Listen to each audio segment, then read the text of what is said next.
appreciate you joining us. This podcast really shows us how we can all learn, live, and thrive off of each other. By sharing our knowledge through our conversations, we will impart some knowledge whilst learning ourselves how to progress even further. Here is your host.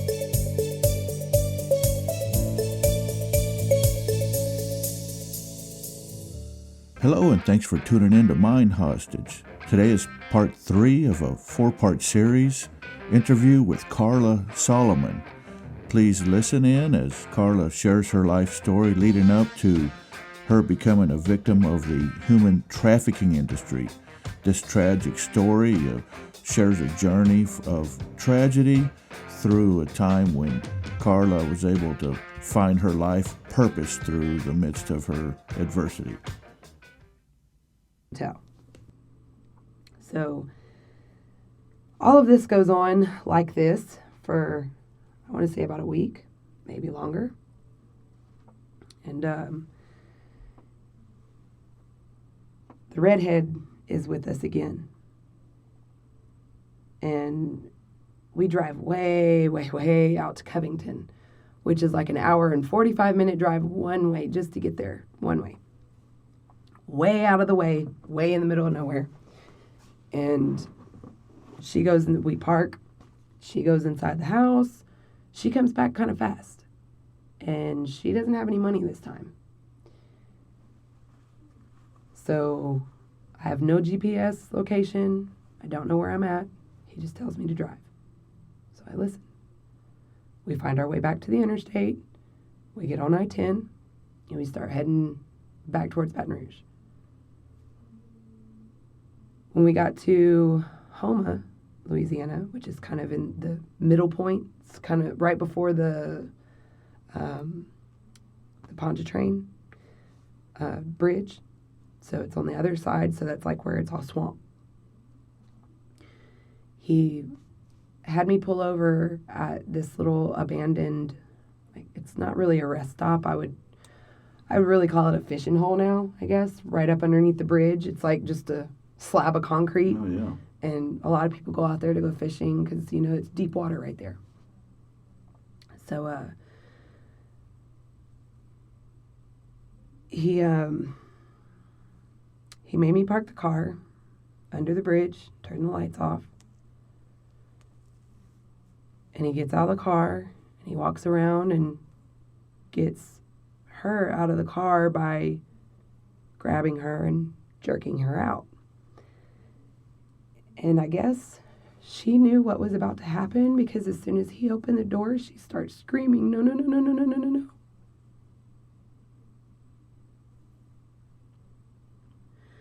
He pulled her to the back of my car where the trunk was. And he told me to stay in the car before he shut the door. So I'm sitting at the steering wheel with both of my hands on the steering wheel. And I'm watching him in my rearview mirror. And all I can hear is her screaming, and I can hear his fist like connecting with her body. And he didn't stop. He just kept punching her. And punching her, and I was so scared. I didn't want to get out to help her because I didn't want him to hurt me too. I had already experienced physical abuse, and I know it's not fun. It's scary.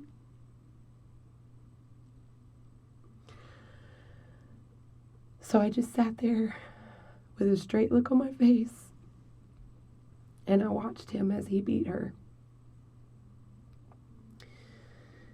He got back in the car, and he wore like layers of t-shirts, like 2 or 3 sometimes. So he took the top t-shirt off and wiped the blood off of his hands and tossed it out the window. And he looked at me and he told me, "Drive." I was scared to argue. I was scared to ask anything. I was scared to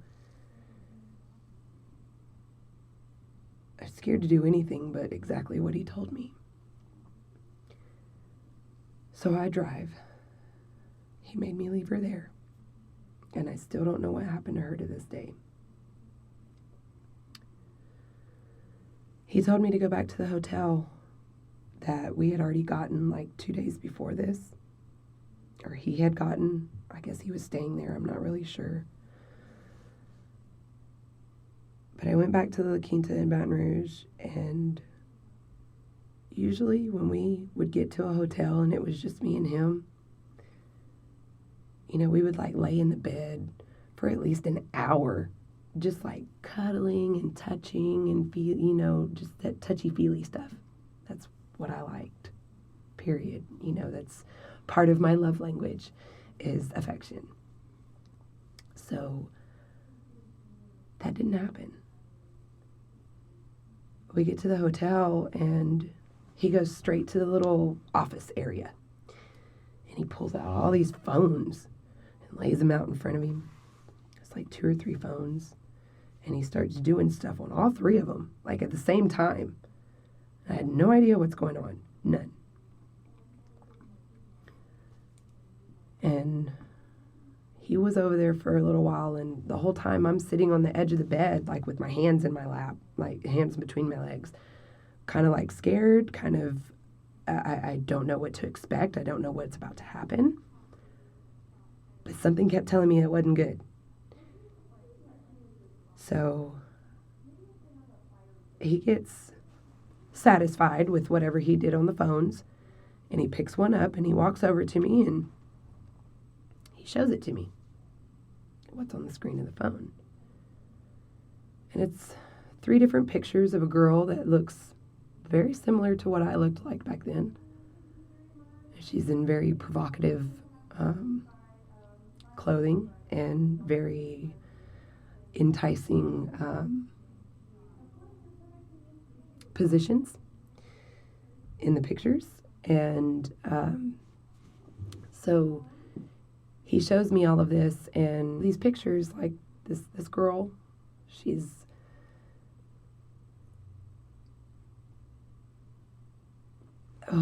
at first I didn't even realize what it was. And he moved the pictures a little bit, and it's got all of this lingo that I didn't understand. Like GFE, PSE. And it's like an ad, you know. And it's got all these little letterings and stuff and prices that are numbers with roses. Like saying GFE, 150 roses. You know, PSE, 100 roses. I had no idea that this was lingo that they use for online sites for sex. So he asked me what I thought, and I just kind of looked at him confused, and he tells me, I just need you to do it like one time, so until I get another girl to replace her. I tried to walk to the door and leave, and he stopped me, put his hand in front of the door, shut it back before I could open it all the way.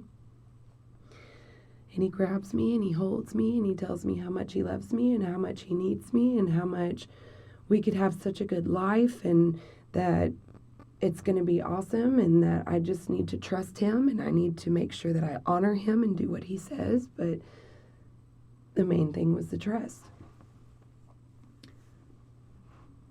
So I agreed to do it. I told him one time, and he said, yes, that's it. I just need you to do it one time. One time, that's it. And that one time turns into another and another and another. And before you know it, I have a $1,500 a day quota.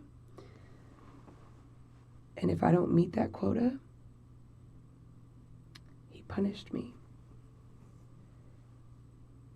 And his form of punishment was, say that I had gotten a phone call or a request from a potential customer that wanted me to do certain things that I was not comfortable doing. He would punish me by doing those exact same things. But instead of doing it in a hotel room or an actual bedroom, he would drive out to like the middle of nowhere so that nobody could hear me scream. Abandoned houses, open fields.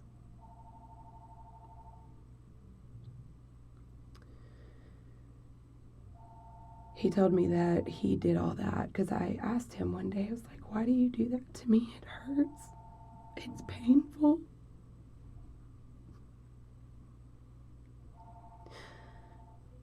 And instead of being the caring person that I thought he was at first, he would tell me something so hateful like, well, you just need to get with it because everybody else does it, stuff like that. And just nothing ever, it wasn't the same anymore. The relationship, the man that I actually started to have feelings for turned into a complete freaking monster. Somebody that I didn't even know anymore.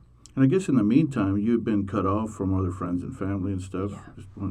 You were kind of isolated. I was very isolated. The guys in Baton Rouge were still looking for me, or on the other side of Baton Rouge were still looking for me. My husband intentionally had told me to stay away from his mom's house until all of that blew over with those guys. So I wasn't able to reach out to him. I felt like I had no other choice. I didn't have anywhere to go. I didn't have anybody that I trusted to not hurt me. So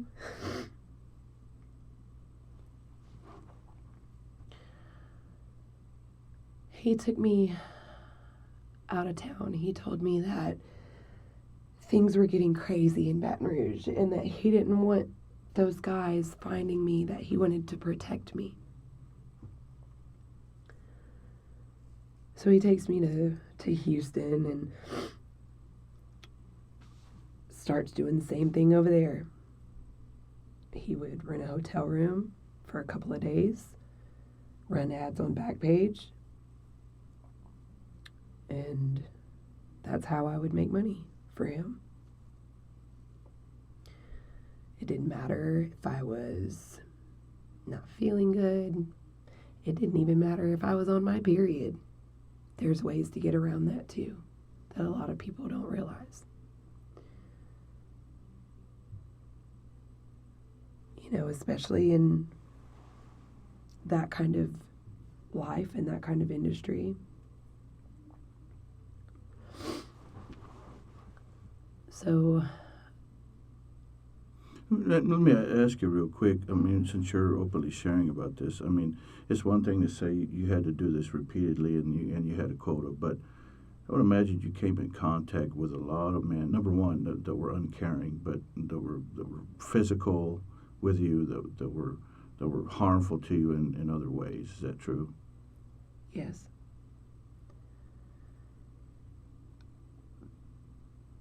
Being in that situation, I have came in contact with a lot of different men. I will tell you that a lot of people that I guess you call bought me before they would even give me the money, they would ask me, are you doing this for yourself? Or is there like some big black guy sitting outside like waiting on you? Jokingly. But little did they know that that was the honest truth of what was going on. But I had already been coached at that point that if somebody asks me, then I'm supposed to say no. Because if I told that man the truth, oh yeah, there is a big black guy waiting outside my car, that white car right there. If I would have told them the truth,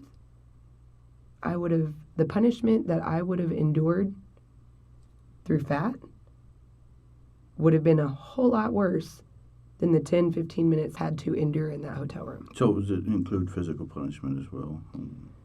Sometimes. Mm-hmm. That obviously costs more. So when I say quota, and I say $1,500 a day, he would give me the choice of how I wanted to make that $1,500. Did I want to do a bunch of small, short jobs?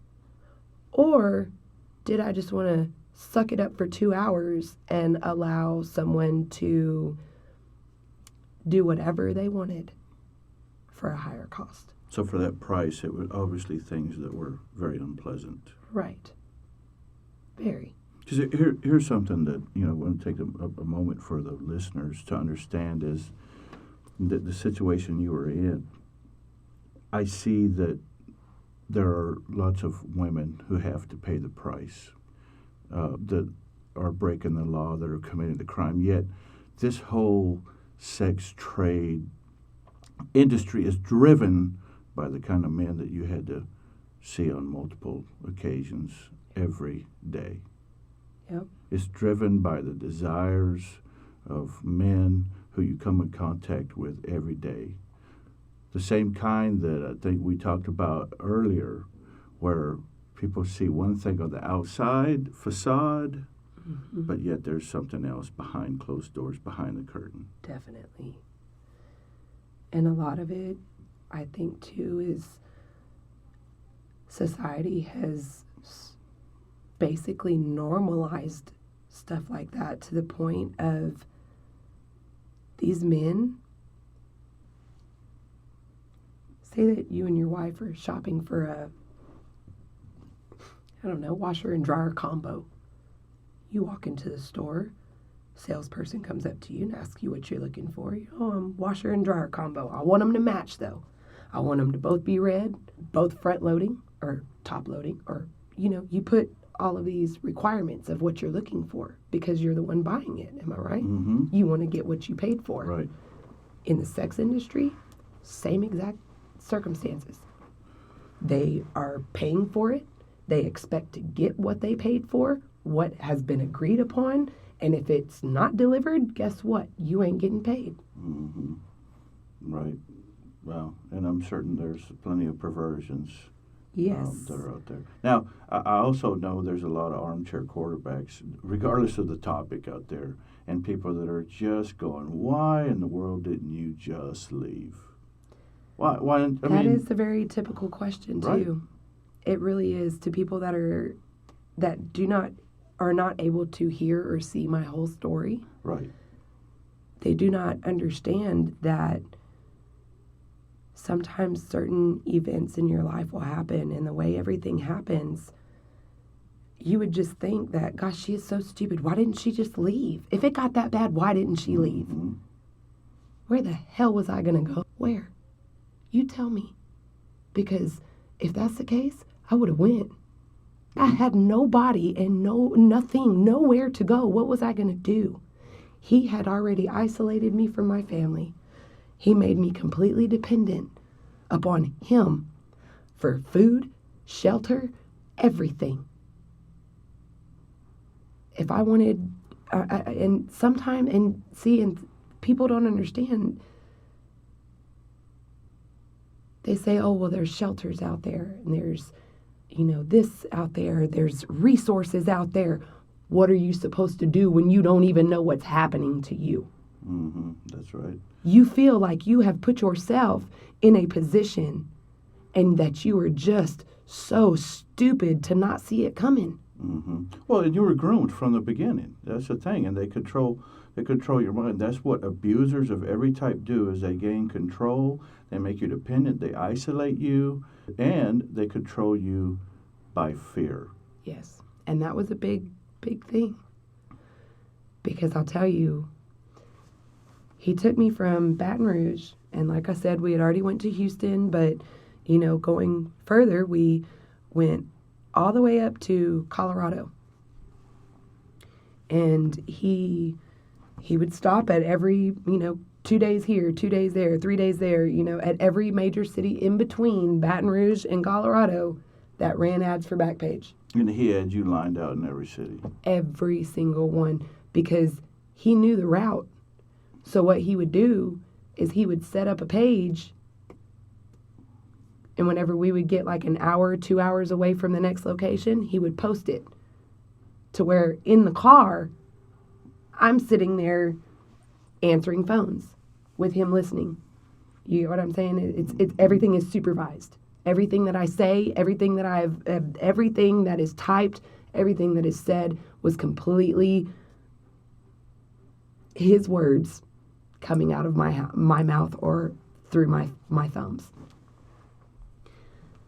He would tell me exactly what to say, what times, how to set a point, like everything. He coached me in the car on this long drive of how to actually talk to these men on these sites. Or not on the sites, I'm sorry. On Backpage, they would run an ad. What he did was downloaded a Text Now app, which gives you a phone number for Wi-Fi calling and stuff like that. But you can pick a phone number, like say I'm in Texas right now, but if I want like a Colorado phone number, all I have to do is download Text Now, and they'll ask you, well, what location? Colorado. It'll give you a Colorado phone number. Wow. So he would put that phone number on the Backpage ad. So all the calls and everything that were coming through came on my phone where it had the Text Now app. Something a lot of people don't realize that you can do is that, say I gave you my password and my login name, and you download Text Now on your phone and log in with my password and my username, every single message that I've ever gotten is going to download to your phone. It's the same thing. It's just like saying that if I got a tablet and downloaded a game on this tablet and I had it on my phone, they're synced. So progress is you get what I'm saying? It's the same thing. It's the same thing. So that was how he was able to monitor and manipulate everything that's being said. That was also another way for him to see if I was trying to reach out for help, if I was just not answering these people that were calling the phone, or if I turned down a good offer. He would see that too. So he took me all the way to Colorado. And it did not get any better. I was so far away from home. He introduced me to smoking methamphetamine, which I had never done before. But the pitch that he used was pretty convincing. He told me that if I did the drug, I wouldn't feel anymore. That sounded like a pretty good idea to me at the time. Not even gonna lie. And at that point, I really didn't even care. I had already been hurt so bad. I was tired of living. Like, I didn't even care. So, in Colorado, even though we were so far away from anybody I ever knew or anything, I don't know what got into me, but I started being defiant. I got tired. My body was giving out on me. I got to the point like everything was painful. Everything hurt. I hadn't had a break. My body needed recovery time, period. And so I was starting to, I guess I was starting to get defiant. I started telling him, like, no, I'm not doing that. And he really got tired of me telling him what I was and wasn't going to do. So in Colorado, this customer comes in to the room that I had. And this was probably the nicest man throughout this whole ordeal. This man comes into the room, and he was a grower. He grew weed, and he gave me the money, and he asked me, he was like, hey, there's a big dude sitting outside in a white car. He was like, it's got Louisiana plates. He was like, I know you said you're from Louisiana. He was like, is he with you? My guard went up. I was like, no, I don't have my car here. My friend has my car. She's out partying or whatever. And he was like, oh, okay, I'm just making sure. He was like, he was like, it just seemed kind of weird. And I didn't want you to, like, be in trouble or anything. He was like, if you are in trouble, like, I'll help you. Instead of wanting sex, this man sat on the bed with me, smoked weed, and told me about his pregnant girlfriend at home that he couldn't have sex with because the doctor told him that they couldn't have sex anymore. Like, throughout her, at the end of her pregnancy, that it might force her into labor quick or whatever. She's having some complications. And the whole time we're just sitting there talking and laughing. And Fat calls the phone, and since me and the guy wasn't even doing anything, I answered it. I was like, oh, wait, hold on, my friend's calling. I answered the phone, I'm all high, bubbly and high and, just happy-go-lucky. I was sitting in a room that nobody was asking me to do anything, and this guy, and he actually paid for it, too. So I wasn't about to get in trouble or not, I didn't see no problem with this. I didn't even have to do anything, and I made your money. You get what I'm, that's what I was thinking. So he calls the phone, and all he said was, he needs to go. I was like, well, we haven't even done anything yet. And he was like, I don't care. Tell him he needs to leave, and he needs to leave now. I said, okay. I hang up the phone. I set the phone down. I wasn't trying to be mean, honestly. I wasn't trying to be rude. This man just gave me money to talk to me. And I was still talking to him, and he was about to leave me some weed, so I thought everything was going to be okay. Fat calls again, and I answer the phone. I don't think I can say this on here, but he said, you B-word. And I felt like the color drain out of my face. I knew I messed up. I don't know what I did, but I knew I did something bad. And I knew something bad was about to happen.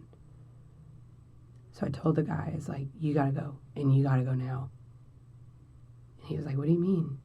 And I told him, I was like, I can't explain. I can't tell you. You need to go before you get hurt. And what I really meant to say was, you need to go before I get hurt. Mm-hmm. And I made him leave. And as soon as he was out of the parking lot, Fat busted in the door and grabbed me by my throat and picked me like 2 feet off of the ground and held me pinned up against the wall. And I remember him telling me that I am supposed to listen to him no matter what, because it's not, the rules aren't set in place for him, they are set in place for my protection.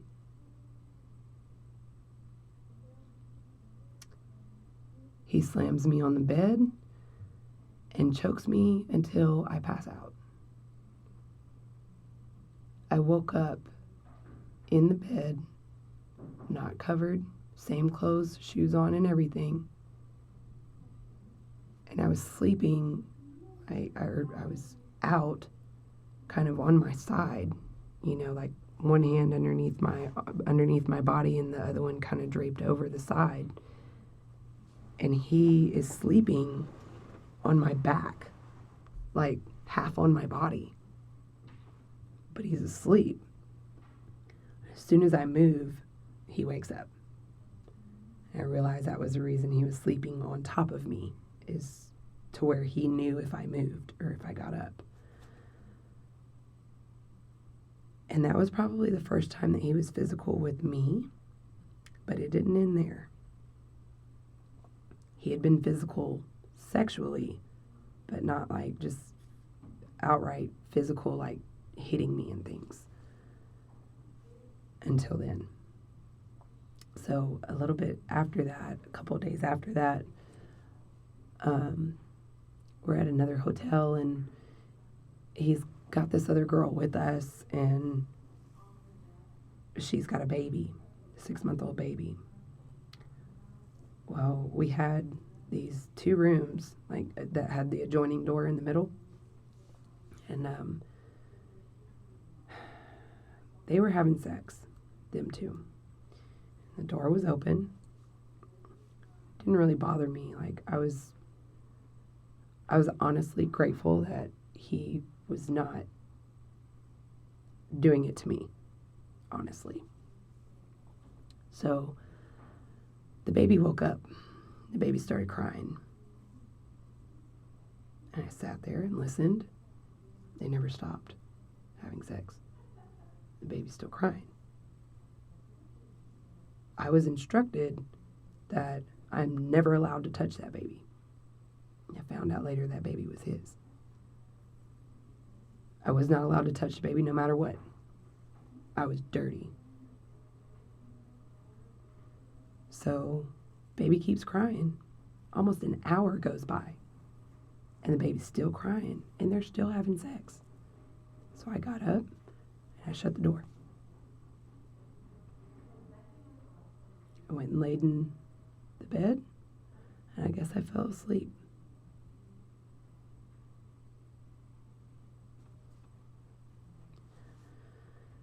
The next morning, I was woken up by him telling me to stand up and look him in the face.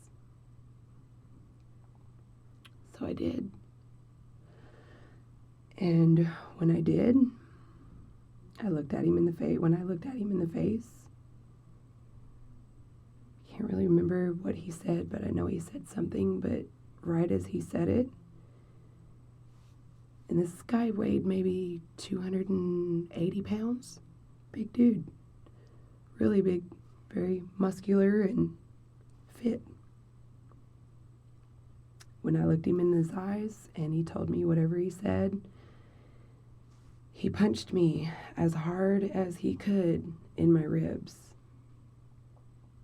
And I immediately collapsed on the floor and peed on myself. He broke 3 of my ribs. My whole rib cage just caved in. I was in so much pain. And he was standing over me, and he tells me, he's like, get up again. I told him, I can't. And he told me, he said, get up. So I stood up, and he told me to look at him in the face again, and I was crying with my eyes closed. And he told me to look him in his eyes, and when I did, he punched me in the face. And I fell back again to the ground. And when I did that, he just started punching me in random places wherever he could connect.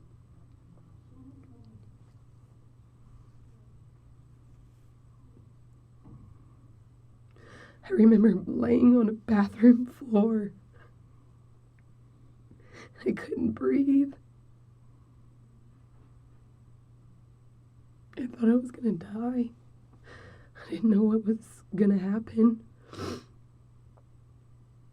And I heard the door shut. And I looked up and he wasn't in there. And I told the girl that was in the other room, Jasmine. I told Jasmine, I was like, I need to go to the hospital. I think he broke my ribs. Like 2 minutes later, he comes busting in the door, telling me, like holding me by my shirt and pulling me up, telling me, didn't I tell you weren't allowed to talk to her?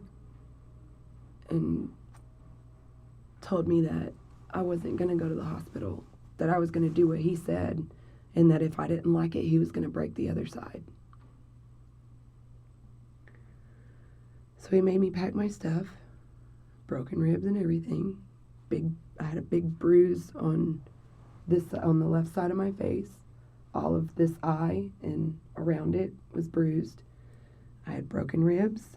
I had random, like, big bruises the size of, like, small dinner plates on my thighs.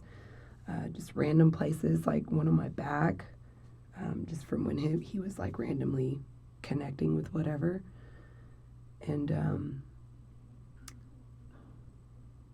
he tells me to pack my stuff, and I get all my stuff ready, and because I know that I screamed in that hotel room. I know that we got loud, and I know he was scared that,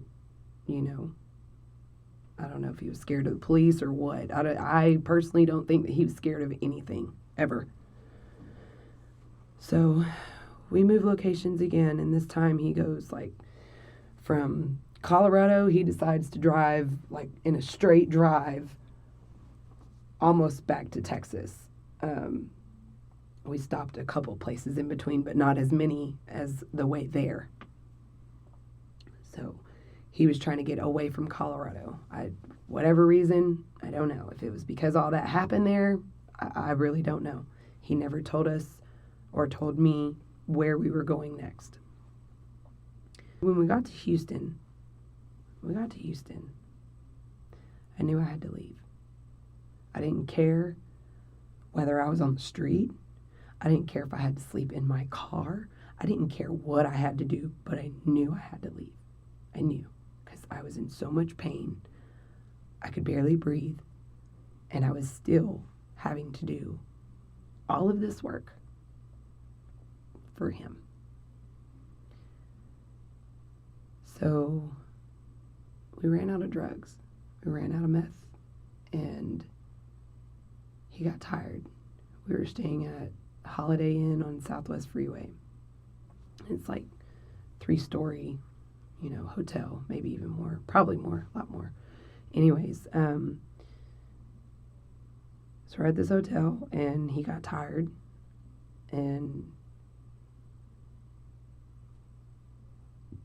he left my keys to my car on the dresser in the room, which that was something he never left out of his pocket.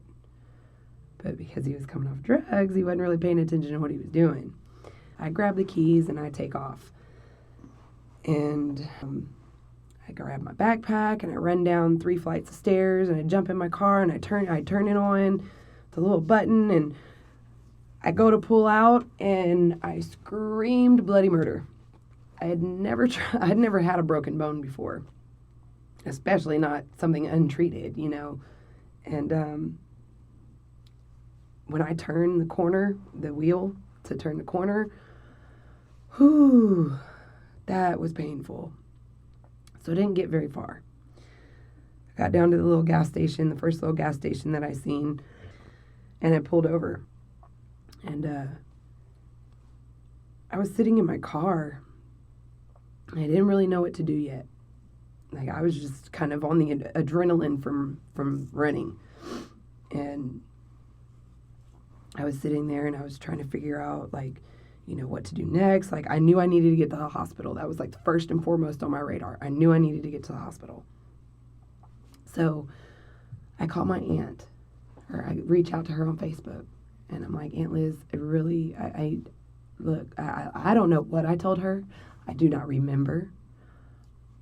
I don't know what it sounded like to her, but she told me that I needed to stop making up stories and that I needed to grow up, and that if I'm in that kind of situation, that I probably deserve it, and that I put myself there so that it's my time to figure out how to fix it myself, basically. All I was wanting from anybody was for them to either come get me and take me to the hospital or meet me at the hospital. That was all I was asking, as far as I can remember anyway. So after being turned down by my aunt and by my cousin, which was her daughter, I didn't know what else to do. So I was fixing to go to the hospital all on my own. And I start getting all of these text messages. He figured out I left. And he's telling me, like, I better come back. If I don't come back, I'm not, just all this stuff. And I kind of ignored it all. I was just like, you know what? You're stupid if you think I'm coming back. Like, what? What is wrong with you? Mm-hmm. You would be stupid and insane to go back to that. He's sent me one more text message. And that text message was probably the hardest thing and the scariest I've ever dealt with. He told me, he said, if you don't come back, I'm taking your daughter and I'm going to do the same thing to her. My baby girl was 5. I want to thank you again for tuning in to today's episode, and we encourage you to listen to the final of a 4-part series interview with Karla Soloman as she shares her story in order to shed light on this tragic industry and how it affects all those involved. Thank you, Mind Hostage fans, and again, you can reach the show by emailing us at themindhostage@gmail.com. You can visit us on our website at www.mindhostage.com.